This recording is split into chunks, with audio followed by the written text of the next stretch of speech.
So imagine your whole entire life, you worked your way up to be this generational hooper. You want to be a pro. You want to go pro with hoops. At the very least, you're going to be overseas, G League, bounce around, journeyman. But like you have your eyes set on being a star, a superstar, all that. So middle school, high school, you have trainers, you have workout regimen. You're working out 2 times a day. You're putting up 200 shots, 300 shots. This tournament, that tournament. You're playing one-on-one all the time. You're working on your handle.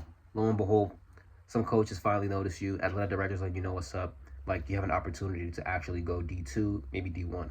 And then you meet with the coach. The coach talks to you. He goes to your living room. He pulls up on you. He's giving you all these promises. You're going to play. You're going to get shots. You're going to be a six man. You're going to be in the rotation. You're going to play in the fourth quarter, this, that, and the third. You're going to have opportunity to really be exposed. And, you know, you're hooked. You sign up. You take the scholarship. You take the offer. You commit. You get there. You get to practice. It's nothing like that. You're not even close to the six-man rule. That's somebody else who got that shit on lock. You have no chance. You are on the scout team. You know, you're wearing the little red jersey, the little yellow jersey that you throw on top, the pennies, you know, y'all remember the pennies. You throw a penny on top, and you're in the film room, and then you just know, like, there's no point of you really, like, going all in, because, yeah, you can ask questions, yeah, you can be attentive, you can sit in the front, but, like, if your dumbass is not playing, you better sit on the bench for basically the entire season. And then it's like, okay, you know what, I'm a freshman, like, yeah, he did promise me that, but I was just a freshman, it is what it is, everybody had to go through it.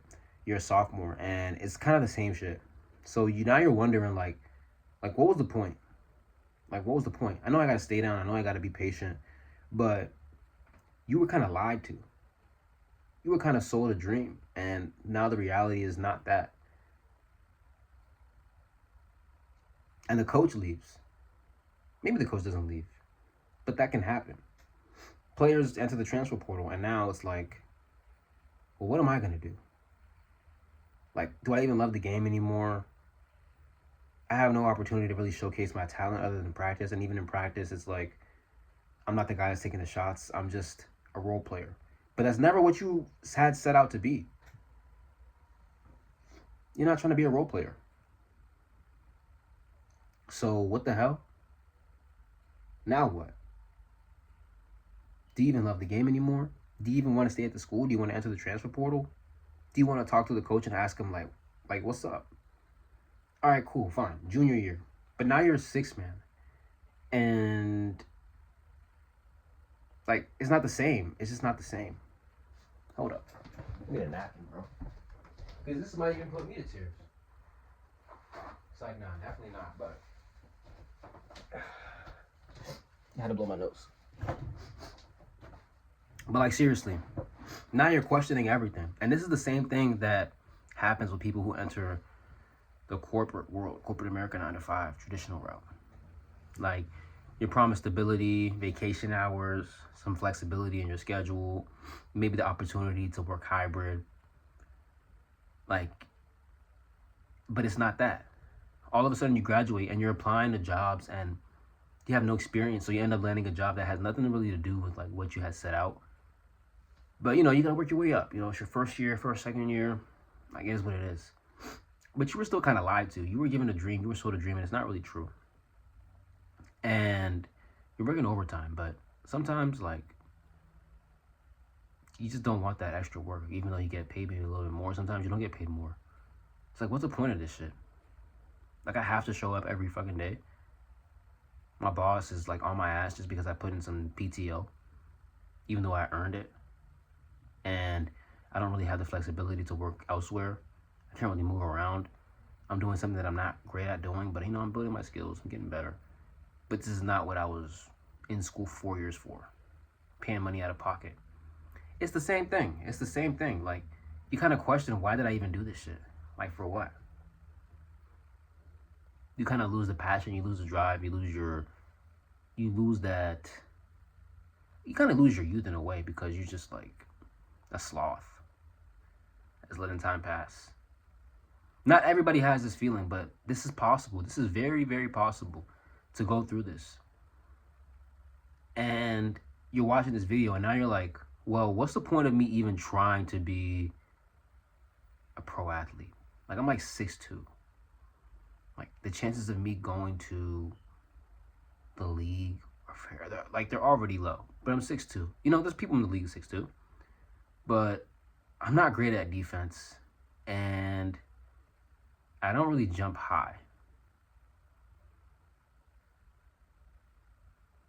So what? Like, he's going to be a 3-point specialist that can't defend? There's already those. They don't really need that. Not looking for that. Okay, you go to your job, and the opportunity for you to, really work your way up the ladder is there. It's gonna take some years, 5 to 7, and your salary, boom, your salary increases. But so does your workload, so does your responsibility. So unless you're like really in love with doing the work, you're just working more. You're getting paid to work more, but would you rather make more and work harder, or maybe not work as hard and earn a little bit less? Depends on the person. Either way, you know that you were kind of sold a dream. Like all of us were sold this dream, pretty much. And it's not exactly what we thought it was. So once you realize, like, oh snap, this is not all that it's meant out to be. It's not the truth. And you wake up and you're aware and you're focused and you understand what's ahead, what life could look like later down the line, a few years down the line, in the future, in the near future. You don't want to do that shit. You don't want to be a part of that. And that's kind of what I went through, right? Like, I realized when I had an internship and I was working in a hybrid setting, this is not meant for me. This is not what I could see myself doing years down the line, where I'm in a cubicle and I'm dressing up and I'm waking up hella early to show up and sitting in traffic. Like, I can't. And what leads me to get to that point is being in the classroom, right? Asking questions, staying up late, office hours, study groups. Like, no, hell no. So the point, I guess, of this video is, once you kind of wake up, you have to find out what avenue you could take that you're willing to risk. That could be sales. That can be you chasing your passion, being a producer, being a photographer, being a streamer, starting up a clothing brand, stealing, I don't know, whatever you want to do. Gambler, I don't know, bro. Pro what's it called? Like, video game player. Either way, you just don't want to have the traditional 40-hour work week. You want to do something else that's outside the box. You want to take a risk. That's only for people who are comfortable with being rebellious and risk-taking. If you are not rebellious, if you are not a risk-taker, you don't think this way. You don't care. You want to have the comfortable, And when I mean risk-taker, I mean, like, you look dumb as shit and you fall on your ass over and over. But for some reason, you just keep doing it. Like, you just keep taking risks and you don't really care anymore. There's not a lot of people like that. You'll know if you're like that if you're doing it. If you've done it before and you keep doing it, you don't really care. So for my risk takers, for my rebellions, you're aware, and that's good. But now, what are you gonna do? Now, how are you gonna make your money? What are you gonna do now? You're gonna figure it out. You're gonna try something. You're gonna explore. You're gonna take risks, as you've always done. It's not new. So just keep doing that. Keep doing that.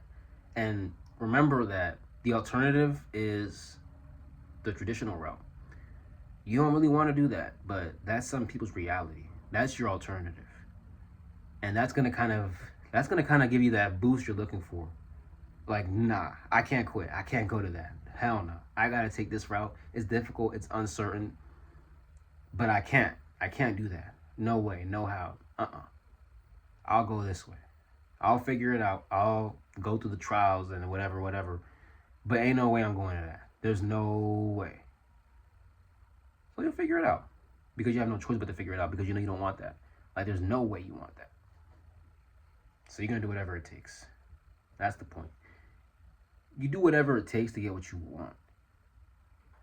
Because you know you don't want the other option. So you're going to find ways. So just keep finding ways and remain motivated. Motivation is like, it comes and goes, but you remain motivated by telling yourself, yeah, I don't want that. No, thank you. I'll just go over here and figure it out. And it's a good feeling to have, because you're stronger. You learn a little more about yourself. But you don't want the traditional route, and that's it's not what you want. It's not what's gonna fulfill you. It's not what's gonna make you happy. It's not gonna keep you motivated. It's not gonna keep you wanting to learn more, become more knowledgeable. Because you open your eyes and you see things for the way they are. Like the baller, the hooper, who's gonna enter his junior year. Now he's like, well, what's the point? Like, I'm not gonna go far with this. I don't really want to go overseas and just explore the world. No, I'm just gonna be a fucking. I'm gonna go into sports medicine, and I can still hoop, but like I don't have to, like be with this coach, be at this dumbass program when not even winning games. It sucks because it's like you feel like a kid, and then all of a sudden somebody tells you Santa Claus isn't real, and you don't want to believe it, and then you just do the math. You're like, there's no way he's coming down this chimney. There's just no way. There's no way he's coming down my chimney and my friend's chimney and the people in that state's chimney all in one night. Like, there's just no way. You wake up and you just accept it. It's okay. Like, it's okay to be aware. It's okay to be woke. It's okay to be conscious. What's not okay is feeling like the world is ending. Like, no. There's different opportunities, different paths you can take, just not the traditional one. So don't freak out. Don't be a doomer. Just be a little bit more optimistic. Take risks. Continue to be the rebellion that you are. I'm rooting for you. I hope you're rooting for me too, because come on now. I ain't trying to do that either.